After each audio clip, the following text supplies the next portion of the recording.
All India Radio presents Morning News.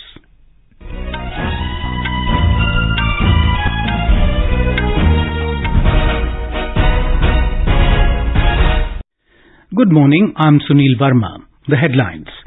Prime Minister Narendra Modi to kickstart BJP's campaign for assembly elections in Gujarat today. Counting of votes begins for by-election to 7 assembly constituencies spread over 6 states. ED questions Delhi Deputy Chief Minister Manish Sisodia's PA in connection with Delhi excise policy scam.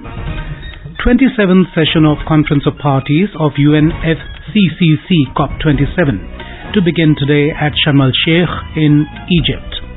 Indian boxers Meenakshi Preeti Parveen, Ankushita Boro and Lavlina Borgohain secure semi-final berths at Asian Elite Boxing Championships in Amman, Jordan. And in cricket, India to take on Zimbabwe in ICC T20 World Cup at Melbourne Cricket Ground this afternoon.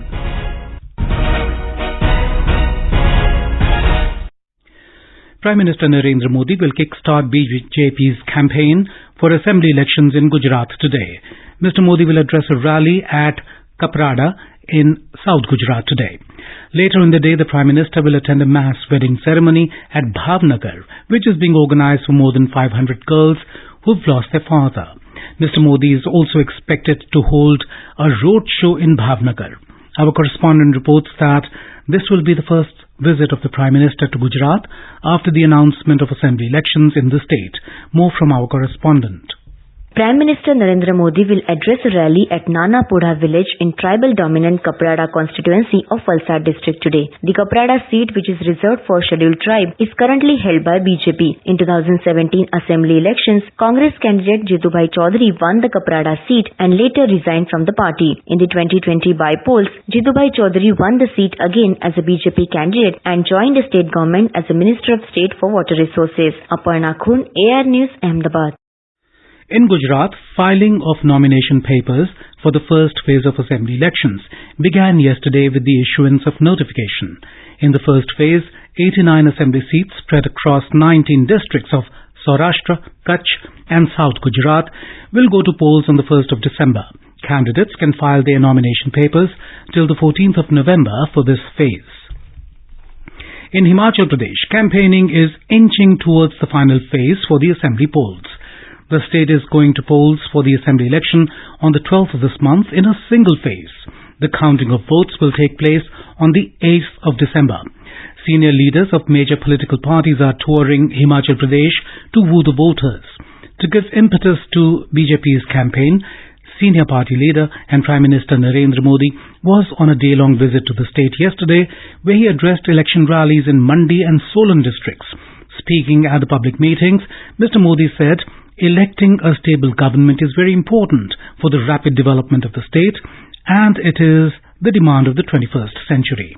जब भारत अपनी आजादी के 100 साल मनाएगा, उसी के आसपास हिमाचल भी अपनी स्थापना के 100 साल पूरे करे। इसलिए अगले 25 साल का ये कालखंड बहुत ही अहम कालखंड है।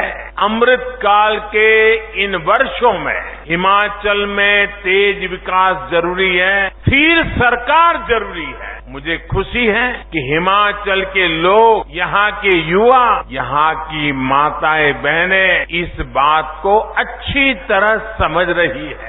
The BJP will release its vision document in Shimla today. The counting of votes has begun for by-election to 7 assembly constituencies spread across 6 states. These constituencies are Andheri East in Maharashtra, Mokama and Gopalganj in Bihar, Adampur in Haryana, Munugode in Telangana, Gola Gokarnanath in Uttar Pradesh and Dhamnagar in Odisha. Voting in these constituencies was held on Thursday. The Enforcement Directorate ED has conducted searches at 5 places, including the house of Delhi Deputy Chief Minister Manish Sisodia's personal assistant, PA Devendra Sharma, in connection with Delhi liquor policy scam. The ED also questioned Mr. Sharma in connection with its money laundering probe into Delhi excise policy case. The ED case, which was registered in September, is based on an FIR filed by the Central Bureau of Investigation, CBI, in August.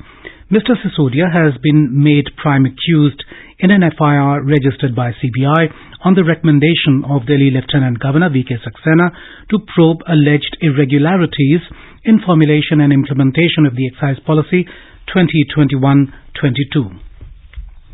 Vice President Jagdeep Dhankar has emphasized the need for efficient and judicious utilization of the country's natural resources. Addressing the valedictory function of the 7th India Water Week in Greater Noida, the Vice President highlighted the importance of ponds and traditional water bodies in Indian culture and rural ecosystems and emphasized the need to do everything to recreate these water bodies. I would therefore appeal to one and all, and particularly media, to propagate a thought process that we all must work towards optimum and efficient utilization of natural and energy resources in any form: electricity, water, petrol, gas. National Investigation Agency NIA has filed charge sheet against Dawud Ibrahim, Chota Shakil and 3 arrested members of D Company yesterday. Arif Bhaijan, Shabbir and Salim Fruit are arrested and accused in this case. A case was registered against them on the 3rd of February 2022 at NIA police station in Mumbai. NIA's investigations have established that the members of the D Company had conspired to criminal activities of the gang by carrying out various types of unlawful activities. The investigation further revealed that the gang had collected and extorted huge amounts of money by threatening persons. This is All India Radio giving you the news.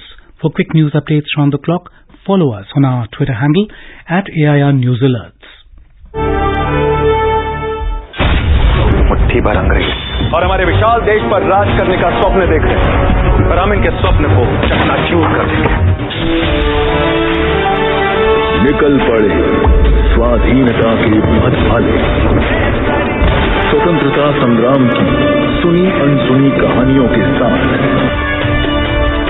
Swaraj हर रविवार रात 9 बजे DD national पर। The 27th session of Conference of Parties of the UNFCCC COP27 will begin today at Sharm el-Sheikh in Egypt. The conference is taking place from the 6th to the 18th of this month. Environment, Forest and Climate Change Minister Bhupendra Yadav is leading the Indian delegation of the conference.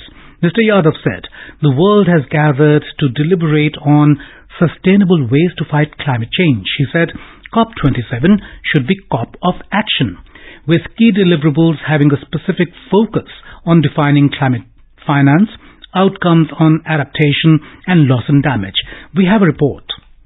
The 13-day conference till November 18 will discuss 5 major issues including food, water, industry, decarbonization and climate adaptation. At COP27, countries come together to take action towards achieving collective climate goals of the world as agreed under the Paris Agreement and the Convention. India has already extended its support to Egypt for substantive outcomes at COP27. Union Minister of Environment, Forest and Climate Change Bhupendra Yadav says India is looking forward to substantial progress on the discussions related to climate finance and clarity on its definition. The goal of spending $100 billion per year of climate finance by 2020 and every year thereafter till 2025 is yet to be achieved. A report from News Desk.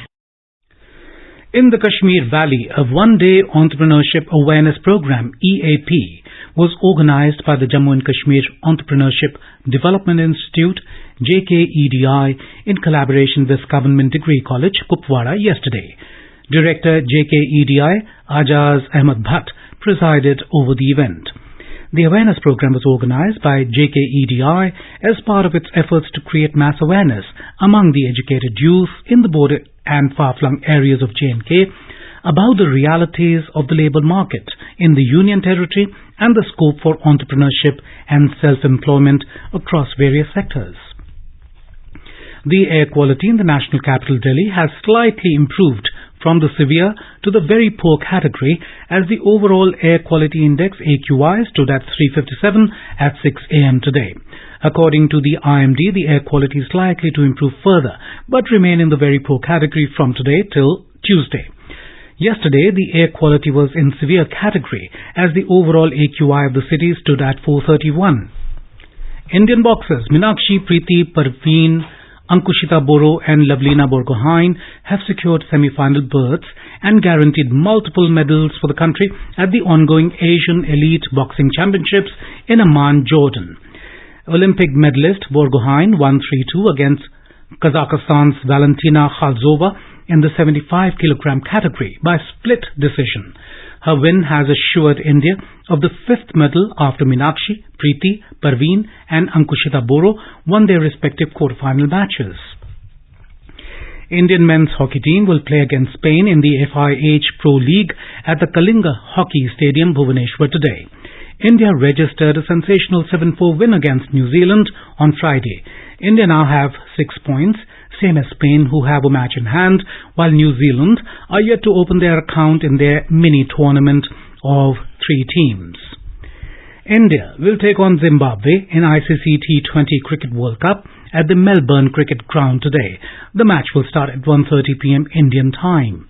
In another match, Pakistan will lock horns with Bangladesh at 9:30 a.m. Indian time. Yesterday, England defeated Sri Lanka by 4 wickets in the final league match of Group 1 in Sydney. With this win, England reached the semi-finals, while defending champions and hosts Australia have been knocked out. India will participate in the World Travel Market, which will be held in London from tomorrow. It is one of the largest international travel exhibitions. The theme of this year's exhibition is "The Future of Travel Starts Now." With the reopening of the country to foreign tourists after a gap of almost 2 years, this year's participation of India is particularly significant. Union Ayush Minister Sarbananda Sonowal has asserted that the central government is committed to provide a healthy life to the citizens of the country by properly coordinating modern treatment disciplines like allopathy and traditional Ayurveda treatment methods. He was speaking at the conclusion of the 3-day National Conference on Health and Bioscience Research at Symbiosis International University, Pune yesterday. The minister said that there should be no clash between modern and traditional treatment methods. He pointed out towards the approach of some people who seek scientific evidence about traditional treatment methods. He said that these people should understand that today Ayurveda is being studied globally and such evidence is already present. And now for an overview of today's newspapers, it's over to Prashant Kumar Sinha. Thank you, Sunil. Climate finance tops India's COP27 agenda, reports the Hindustan Times. Government sets up 2 panels to assess climate crisis impact on crops, writes the newspaper. The centre has told the Delhi High Court that Jana Gana Mana and Vande Mataram stand on the same level, reports the Statesman. Amidst ongoing tensions with China, top army commanders will meet in Delhi today to discuss operational preparedness, writes the Asian Age. Putin now praises people of India as talented, driven, reports the Pioneer. In volatile parts of Srinagar, where public life previously halted by sundown, late-night cricket and football tournaments are a big draw now, writes the Hindu. Strong winds have pulled Delhi NCR out of severe air zone, partially lifting the toxic haze, reports the Times of India. And finally, reporting on the death of independent India's first ever voter, Shyam Saran Negi of Himachal Pradesh, the Tribune writes, for the poll scheduled on the 12th of November, he cast his 34th vote by postal ballot on 2nd of November due to frail health. Thank you, Prashant. And now, before we end the bulletin, the headlines once again. Prime Minister Narendra Modi to kickstart BJP's campaign for assembly elections in Gujarat today. Counting of votes begins for by-election to 7 assembly constituencies spread over 6 states. ED questions Delhi Deputy Chief Minister Manish Sodia's PA in connection with Delhi excise policy scam. 27th session of Conference of Parties of UNFCCC COP27 to begin today at Sharm el-Sheikh in Egypt. Indian boxers Meenakshi, Preeti, Parveen, Ankushita Boro and Lavlina Borgohain secure semi-final berths at Asian Elite Boxing Championships in Amman, Jordan. And in cricket, India to take on Zimbabwe in ICC T20 World Cup at Melbourne Cricket Ground this afternoon. For details of these stories and more, log on to our website www.newsonair.com and News on AIR app. And with this, we end the morning news. Have a nice day.